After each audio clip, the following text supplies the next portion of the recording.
पहलगाम आतंकी हमले में पाकिस्तान का हाथ था, ये पहले दिन से साफ।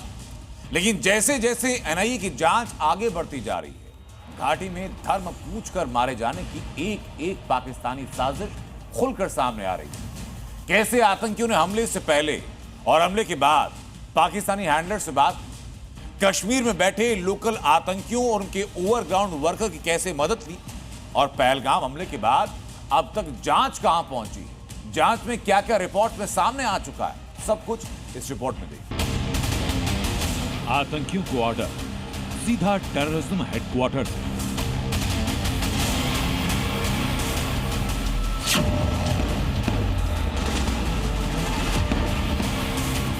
हाफिज का प्लान मुनीर ने दिया अंजाम।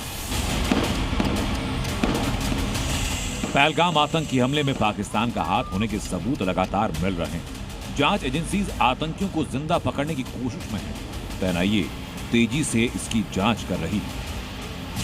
शुरुआती जांच में जानकारी हासिल हुई कि कैसे धर्म के आधार पर हिंदुओं की पहचान कर हत्या करने का प्लान बना। एनआईए के डीजी के नेतृत्व में रिपोर्ट बन रही है और खबर ये तो पाकिस्तानी आतंकी संगठन लश्कर-ए-तैयबा, आईएसआई और पाकिस्तानी आर्मी की ये मिली जुली साजिश थी। आतंकियों ने हमले के पहले और हमले के बाद में पीओके में हैंडलर्स से संपर्क किया। आतंकियों द्वारा इस्तेमाल किए गए सैटेलाइट फोन का ब्यौरा जुटाने के लिए विदेशी विशेषज्ञों की मदद ली जा रही है। यह हमला लश्कर-ए-तैयबा ने पाकिस्तानी खुफिया एजेंसी आईएसआई के इशारे पर किया। अब पाकिस्तानी रक्षा मंत्री हो या पूर्व विदेश मंत्री बिलावल, दोनों दुनिया के सामने आतंक फैलाने की बात कबूल रहे हैं। दोनों मान रहे हैं कि अमेरिका और पश्चिमी देशों के इशारे पर पाकिस्तान ने आतंकवादी संगठनों को सपोर्ट किया, आतंकवादी संगठनों को ट्रेनिंग दी, आतंकवादी संगठनों को फंडिंग की।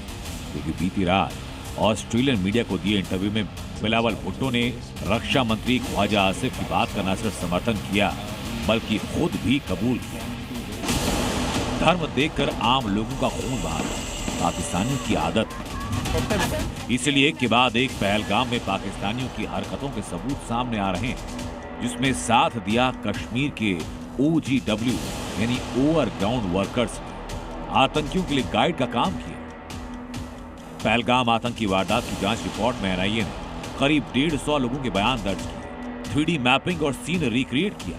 जम्मू कश्मीर में OGW के जितने भी कॉन्टैक्ट, उनकी सूची बनाई गई और उन पर अब कार्रवाई की तैयारी। यूएपीए के तहत 21 आतंकियों के घर छापेमारी की गई, सबूतों की तलाश की गई, इलेक्ट्रॉनिक डिवाइस जब्त किए गए। डंप डाटा पाकिस्तान और पाकिस्तान परस्तों को एक्सपोज कर देगा। एनआईए की जांच अब पहलगाम के बायसरन घाटी में हुए आतंकी हमले मामले में डंप डाटा तक पहुंच गई है। डंप डाटा यानी आतंकी अटैक से पहले, आतंकी अटैक के दौरान और आतंकी अटैक के बाद कौन कौन से नेटवर्क यूज किए जा रहे थे, कौन कौन से कॉल कहां कहां दौड़ रहे थे, इन तमाम कॉल हिस्ट्री को अब जांचेगी एनआईए। सिक्योरिटी फोर्सेस और पुलिस ने कश्मीर में आतंकियों के मददगारों और उनके ओवरग्राउंड वर्कर पर एक्शन लिया, क्योंकि एनआईए को सबसे बड़ी भूमिका ओवरग्राउंड वर्कर्स की मिली।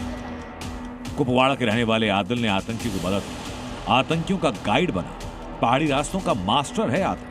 इस हमले में लश्कर आतंकी फारूक का हाथ भी रहा और फारूक अहमद पीओके में छिपा है और लश्कर का टॉप कमांडर है। पहलगाम, कुलगाम, अनंतनाग और दाचीगाम, यहाँ इन जंगलों में मैसिव 4 कॉम्बिंग ऑपरेशंस चलाए जा रहे हैं, क्योंकि सुरक्षा बलों को ये खबर मिली है कि जो हमलावर आतंकी थे वो अभी भी इसी इलाके में छुपे हैं, निकल नहीं पाए हैं। और कुछ ऐसी लीड्स पर काम किया जा रहा है, खासकर उनकी कम्युनिकेशन अगर है तो उस पर ध्यान दिया जाता है कि किस तरह की कम्युनिकेशन है और कहां पर वो इस वक्त पॉइंट आउट हो सकते हैं। उसी हिसाब से जो है आगे बढ़ा जा रहा है और इन लीड्स को इकट्ठे करते हुए कोशिश की जा रही है कि जल्द से जल्द जो ये हमलावर है उनको न्यूट्रलाइज किया जाए। लेकिन एक बात साफ है, 370 हटने के बाद आतंकी अब घरों में नहीं बल्कि जंगलों में छिपते हैं और आतंकियों के पास लोकल सपोर्ट की वजह से राशन पानी है, जिसे वो लंबे समय तक जंगलों में छिपे रह सकते हैं। लेकिन इस पूरे नेक्सस को तोड़ना इंडियन एजेंसीज की प्राथमिकता है। ब्यूरो रिपोर्ट, जी मीडिया।